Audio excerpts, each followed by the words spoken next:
Hello everyone and welcome to DCM. I'm really mad, guys. What?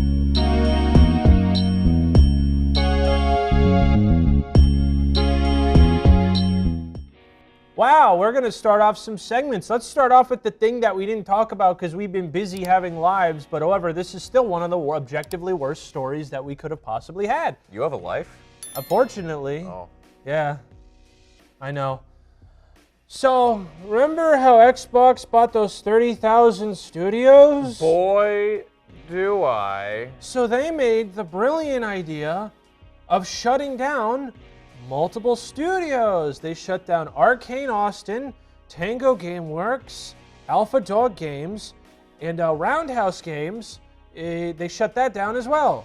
And you may go thinking, oh, these are no-name studios. No, they're not. The Arcane Austin made Prey and Dishonored. Yeah. Tango Gameworks made The Evil Within. And they also made Hi-Fi Rush, which was a big hit on Xbox. A very big hit. Alpha Dog Games made a mobile Doom game. And Roundhouse Games made Redfall in helps with Arcane Studio. So, All very large AAA release, aside from the mobile game, but still.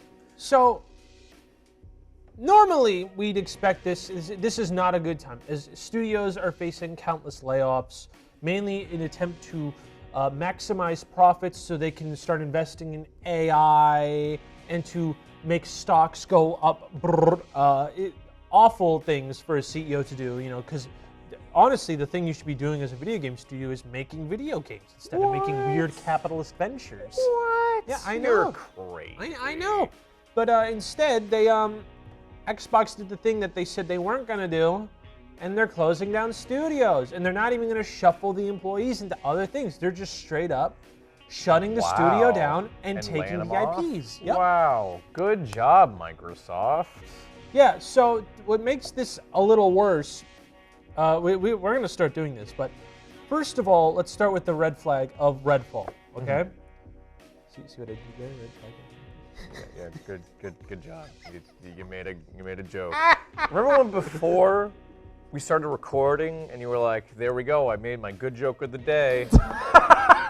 Yeah, you sure did. You used all your power on that one joke. You're dead to me. Now, Redfall, if you don't know, was a bad game. Now, it came out and it was a bomb, financially.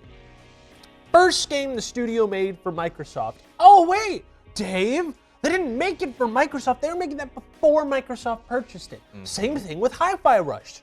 None of these games, Microsoft went to them directly and said, please make these for us, right?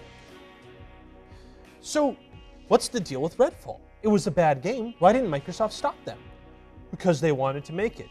No, it's actually found out that no one wanted to make Redfall. Oh. They wanted to make yes, they wanted to make Dishonored 3. That would have been a good game. They because were Dishonored is a good franchise. They were forced to make Redfall. Bethesda forced them because they wanted Bethesda to have a live service to look good before they were sold. So that way they could be like Fallout 76, Elder Scrolls Online, and Redfall coming out soon. No one wanted to make it. Redfall had so many employees burnt out and leaving Bethesda because they didn't want to make Redfall. No one wanted Redfall. And when Microsoft bought Bethesda, all the employees were like, please cancel Redfall. And they went, no, because they wanted a live service game. And guess what happened? The game came out, it was unfinished, it was unpolished, it was bad because no one was passionate about actually making this game. So that flopped. And so the player base was like next to nothing on launch. Yep. They had a season pass. It didn't finish. They didn't finish the season pass. The final. I think they were even going to update it, like within this coming year, to make it so you could play offline. No, they did that. That's the final update. Oh, that's the final update. Yep, okay, that was the final update. They did finish that. They did finish that update. Small miracles, I guess. So one studio, one game made, immediately. All right, fine. All right, I get it. Sure. That does not explain Tango Gameworks, who made Hi-Fi Rush, which everyone objectively said was one of the greatest video games of last year. nominated for multiple Game Awards. Won multiple awards, has received universal praise to literally anyone who plays the game. They were pitching a sequel. The guy who founded Tango Gameworks left because he was confident that the studio could just keep making things without him. They apparently pitched tons of games, Evil Within 3, Hi-Fi Rush 2, other things. Gone. They're also gone. They're also gone. Now, I have a tweet that I want to bring up. Okay. Because it actually does explain the situation. Because this is actually really thing. This is by Brad Hildebrand. He used to work for Microsoft and EA, and he sums it up. All right, and I'm just going to read this verbatim. This is, again, not me. This is a quote. There are two reasons why all those Bethesda studios closed, and neither of them have anything to do with Bethesda directly. It's Game Pass and Activision. The biggest paradox with Game Pass is that it basically makes every game that launches on the service badly miss its sales goals, which makes sense. Why pay full price to buy a game when you can play it for free as part of your subscription? This is accounted for somewhat by attributing portions of revenue to top-performing Game Pass games every month, but there are factors working against games. Namely, the fact that most games don't stay at the top of the charts for more than a month or two. And also, Game Pass growth has stagnated, so games like Hi-Fi Rush, which is incredible, mind you, gets a very small bump in revenue for being the hot Game Pass game of the month, then it falls off a cliff when everyone moves to the next thing. Poor Redfall had it even worse since it launched so rough and it never had a chance. The system was fine for a while when Game Pass was growing like gangbusters, but now it's slowed way down. The amount of revenue it's attributing to games isn't keeping up with the budget to make them. But all that wouldn't have even mattered 3 or 4 years ago, because back then, Xbox was basically a rounding error for Microsoft's books. The division made some money, but more importantly, it didn't cost that much, and other parts of the business easily covered the gaps. This is the big part. Then Xbox went on a buying spree and spent a lot of money on Bethesda, but the orders of magnitude more on Activision. Now the Eye of Sauron has turned, and Xbox is expected to start making back the $70 billion back, or at least cut expenses to the bone while they try. That brings us back to Game Pass so far. The big bets on driving new subscriptions, Redfield, Starfield, hasn't spurred nearly enough growth and not as much on the horizon that is likely to restart the momentum of Game Pass. The best bet is COD, but do you really risk the guaranteed sales revenue that franchises brings by putting it on Game Pass day one and potentially lose massive sales on COD? Mega studios and huge IPs are fine, but you're going to see the impact with smaller studios making really interesting games are going to fall away. Simply because as good as games like Hi-Fi Rush are, they're never going to make enough money to make back that $70 billion hole that Xbox now has to dig itself out of. Yeah, which now comes with the really garbage news that they are going to put the new Call of Duty on Game Pass, even though apparently the whole time since buying Activision, the internal people at Microsoft have been literally having argumentative debates on putting Call of Duty on Game Pass because they're going to lose sales. Yep. Which you could then say, well, I mean, it's $70. Yeah, but the counterpoint is, do the Call of Duty game sales make as much as the Warzone, which is where all the microtransactions go to? True. So, but also, like, are people gonna care enough? Yeah. I think they would still buy Call of Duty regardless. But however, if there was a thing in which you could spend $15 and just play it free for a month, because it's a single-player campaign. True. You play it for a month, you're done. You know what I'm saying? So, like, they dug themselves in a hole by buying Activision, and they have, right now, no plans. They have no games. They can't make a lot of money off of them. Like, so there's probably going to be more, like, studio closures, and they've confirmed there's going to be more. So this is incredibly stupid. And the worst part is, the day after they closed Tango Gameworks, one of their talking heads had the balls to say they need more smaller games like Hi-Fi Rush. Like Hi-Fi Rush, that's right. But the sequel to Hi-Fi Rush, they said would have taken 3 to 4 years to make, and the higher ups at Xbox says that's too long.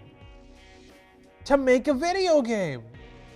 I don't think they know how long it typically takes to make a video game. No one knows. We're at a point where video games take longer and longer to make because we keep focusing on hyper-realism and making these giant open worlds, when in all actuality, Hi-Fi Rush literally took 4 years to make, and you can tell it took 4 years to make because it's really good and has a lot of high production value, right?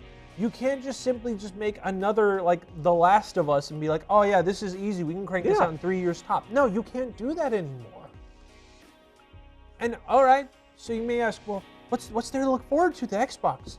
Hellblade 2, which no one liked. I didn't even realize it came out. It came out, and everyone said this was not worth waiting 6 years for a 3-hour-long game that has less gameplay than the first one. Oh, not to mention, isn't it a Xbox exclusive sequel to a PlayStation exclusive game? Timed PlayStation exclusive game because remember, PlayStation don't got no games. Sorry. All right. My B. Yeah. You really think Final Fantasy 16 is a PlayStation exclusive? No, that's gonna come to Xbox in a couple months. All right. Probably. Right. So, absolutely stupid. But there is good news. Toys for Bob has announced they are not going to be accepting their acquisition deal. Thank God for that. They're being their own studio, and right now are working on a publishing deal to make games for Microsoft. Good. So maybe that means we get Spyro 4? Maybe that means we get Crash 5? Crash 5, yeah. Because with Toys for Bob... How did Crash 4 do, like, sales-wise anyways? Fantastic. Small issue. Activision wanted Toys for Bob to go to the Call of Duty Dungeon Mines, but they needed a good excuse, so that's why they made that Crash Rumble game. But here's the thing, they gave like 0 budget to them. So because they gave them such a low budget, the game actually sold pretty well, so they got a lot of money. So they didn't actually have a good excuse to send them to the Call of Duty Dungeon. That's funny. That's funny. Like the game. Talk about karma. They're like, here's no money. Make a $20 party game with reused assets. Okay, we'll make a live service game for $20. Apparently, it was a success. Good for them, I guess. So, all right. So yeah, that's. Dude, Microsoft's taking a fat L with what they're doing. Yeah. Absolutely stupid. They're trying so hard, and it's going to take years for them to even get customer trust back. Like, you thought, if they shut down another studio, like if they shut down id or something, you will never get. Because at this point, like, wouldn't surprise me if they did. It wouldn't surprise me. No one hates Arcane. No one hates Tango Gameworks. Everyone liked those smaller studios. Yeah. If they shut down id or Double Fine, oh, no one will ever trust Microsoft again. No. Microsoft's public perception will go down worse than it ever could. Worse than anything EA could have done. Listen. If they shut down id, I will personally go to Microsoft's HQ and fist fight Phil Spencer. Myself. You listening, Phil? Coming for you, Philly. And like, that's why they're releasing Xbox exclusive games on PlayStation. Like Call of Duty is going to go on PlayStation, not because of any legal thing. That aside, they were going to do that anyway. Sea of Thieves is on PlayStation. They're putting all sorts of games on PlayStation because that's going to make up the physical revenue that they're going to lose on Game Pass. Yeah. So, it's awful, terrible ideas.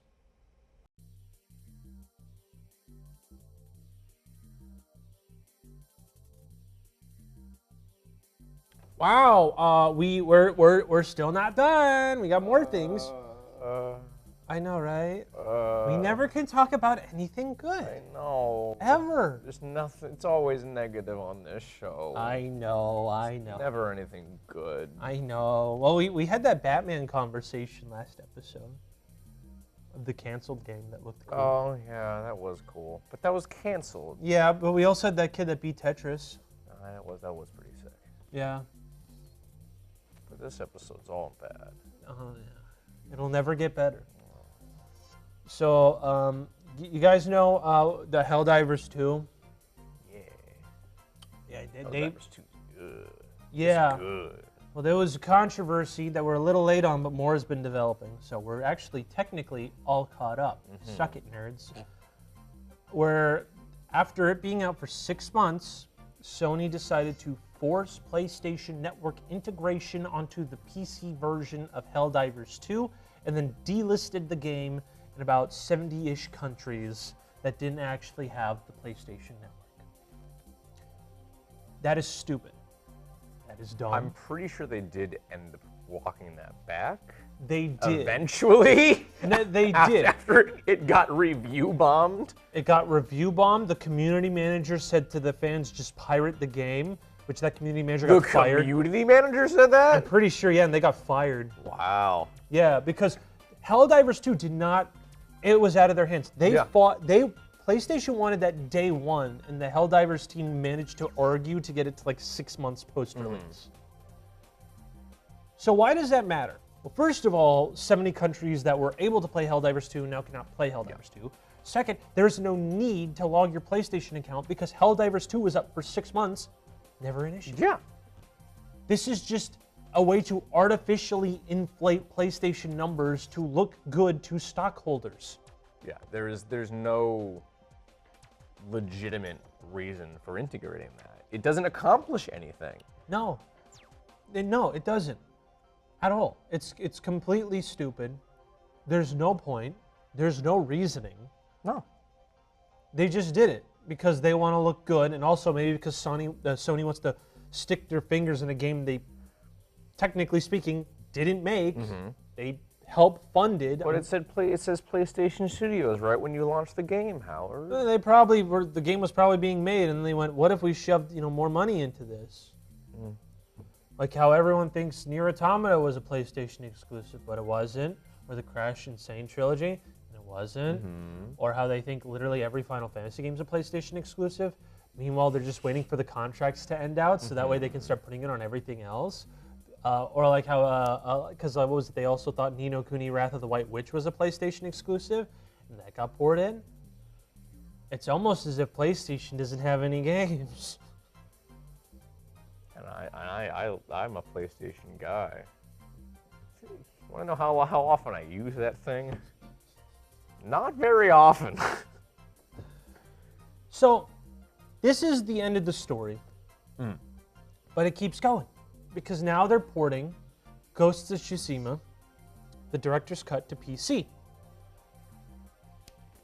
That is also going to have PSN connectivity on PC. And they said, oh, it's only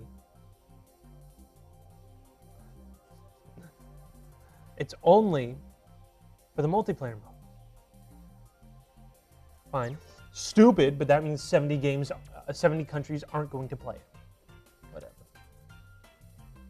Then they announced God of War Ragnarok. It's coming to PC. A game Sony actually made.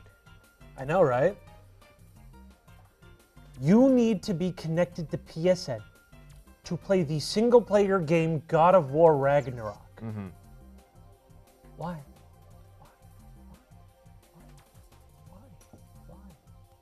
There's no need. Helldivers, that's at least a multiplayer game. Yeah. You can, if you really stretch it, you can kind of understand Still where they're coming from. like God of War is a single-player experience through and through. There is no online integration whatsoever in that game. And I say that as someone who just recently platinumed that game. There's no online connectivity whatsoever. So why do you need PSN to just be attached to it? It's just anti-consumer at that point. You're losing money from 30 to 70 countries that don't have your Sony stuff but have Steam. For what? Better stock portfolio? Maybe if you made games, you'd look better to the stock market, I guess. But why are you trying to appease the stock market? Howard, what are you talking about? They're making games.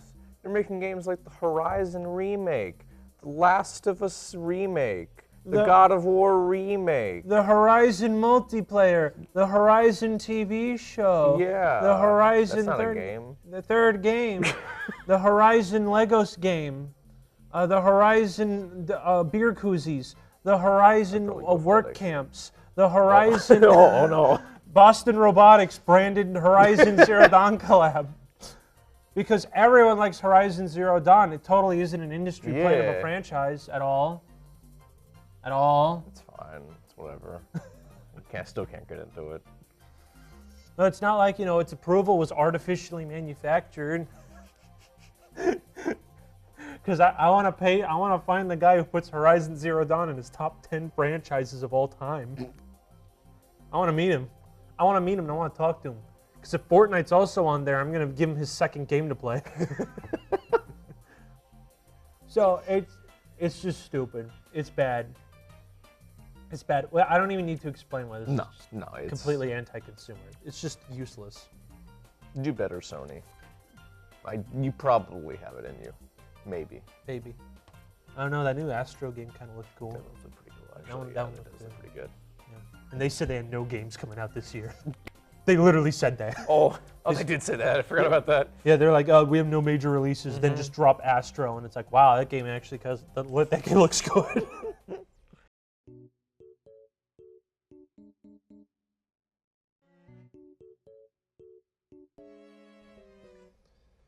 So we have been very vocal about how $70 games are stupid and cringe and dumb. Very much so. And so far we've been proving right, because most $70 games fail to meet their sales quota for one reason or another. Who would have thought? And most of them don't stay $70 for long. It's a little sus. But the controversial this is an article written IGN by Wesley and Poole. The controversial boss of Embracer Group has discussed the topic of increasing the price of video games beyond $70 amid rising development costs and brutal competitive market. After he laid off thousands of staff, shut down multiple studios, sold off subsidiaries last financial year, he says, quote, "I'm not saying you can't increase the price, but the reality is no one's tried it. And if you create an enormous role-playing game No one's tried it. They just did it. The $70 thing is a relatively recent development. Yeah, how recent? I would say what, 2022 is when it started kicking off? Probably, yeah. 2 years and it's failing already. Do you know how bad a video game trend has to be for it to fail in 2 years? The Kinect lasted longer. Let's think about this realistically. If sales are falling because people don't want to spend $70 on a video game, what are you smoking that makes you think people are going to want to spend $80 on a video game? What logic are you using? There's no logic here. Literally zero. Literally zero. And he goes on to say, if you create an enormous role-playing game, well, there's your issue. For example, with 100 to 150 hours of gameplay, very polished and a unique experience, would the consumer be willing to pay more? If they would have more products potentially coming to market, but no one's tried it. A 150-hour long, very polished, unique gameplay experience like Baldur's Gate 3 that launched at $60 that was financially successful versus the garbage output the AAA industry has been putting out, which is either live service slop that's been taken a decade to make that fails financially for $70, then it's filled with microtransactions to sink hundreds of dollars out of you. What are we doing If here? you ask me, I know which one I'd choose. Killer Instinct, free to play. Yes, go play now. correct. No, so basically, and what he basically says is essentially the same thing that happened in 2020, where basically every developer's like, we're thinking of doing it to $70, which was code for we're waiting for someone else to do it. Yeah. And then EA, I think they might have been the first to do $70 games, might be, or 2K. They did $70 games, then immediately, or Activision, and everyone immediately bandwagoned like $70 games, $70 games. I understand, even Nintendo did that for Legend of Zelda, which I also highly disagree that needed to be $70 on launch. But like, guys, we're in the middle of in a lot of countries, not in America technically. We're not in it anymore. Daddy Joe got us out of it. It's corporate greed at this point. But most countries are still in inflation. They are still having economic troubles. And right now, it's so easy to pirate your stupid video game. There is an indie market that is blooming right now because they're like all their games are $20 to $40. Yeah. They sell well. Everyone likes them. They're easy to buy, and you have a good time with them. The AAA industry is just trying to make more Destiny 2s for hundreds of dollars, or Fortnites, and they're trying to milk every cent out of you, and people can't keep up with it. They can't. So I don't know what to tell you, but making the issue go from $70 with battle passes that milk hundreds out of you to $80 to $100 with hundreds of dollars worth of battle pass to milk out of you. I don't know how to tell you this, but you're not gonna make money at all. And of course, there are people who still buy these games and sink the money into the battle passes. But I think what these studios are failing to realize is that everyone has a limit. Yeah. Everyone has a limit. At some point, like everyone's gonna say, no, we're not gonna spend that much money. Because we're also getting to the point in Fortnite where casual players are starting to realize that skins are becoming more and more expensive. So there was recently an Avatar crossover, and they looked back at the Invincible crossover, which was a couple years prior. You could buy 3 characters and a whole lot of stuff, but for the same price as this recent Avatar thing, I think you could get 2 characters. And if the babies who play Fortnite can understand this, that's when you know you're gonna have a problem eventually. Yeah. No matter how many times you put in Peter Griffin, they're going to realize at a certain point that this is all a scam. Like they're being like, and everything has a battle pass. Yeah. Suicide Squad failed, and that had a battle pass. Like, what? Destiny 2 is about to get an expansion that's like 200 gigabytes or something, and that has a battle pass, even though it didn't used to. Yeah, what? I'm pretty sure Destiny 2 has a battle pass. It's the final update or something, I'm pretty sure. Oh, boy. It's just everything has a battle pass. Everything is designed to milk out of you. Yeah. And everyone's like, and again, and before you start like saying this, I mean, there are some bad things that I disagree with. Like, what? Fighting games have battle passes now. Yeah. And I also don't like that. If you guys start going on about DLC fighters, I'm going to tell you why you're wrong and you shut your mouth. But the battle pass thing is an actual issue. Just everything has a battle pass. Everything's designed to milk money out of you. And for what? Your game to fail, and the AAA industry is going to crash while indie games are just fine. I mean, I don't know.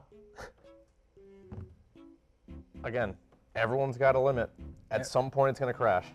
It's all going to crash. And again, if people in Fortnite are noticing this, I don't care. They're not going to care that you bought harmonics to put Billie Eilish and Metallica in.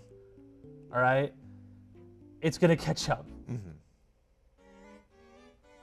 So that was the end of our episode.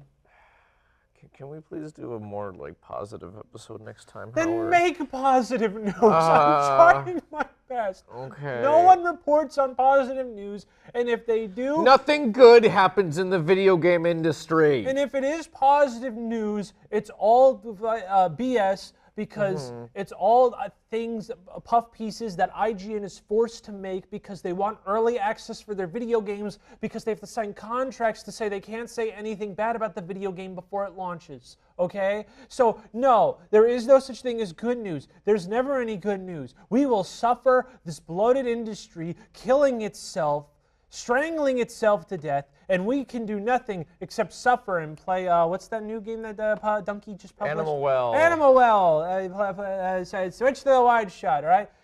Play Animal Well. Switch to the wide shot. Switch to the wide shot.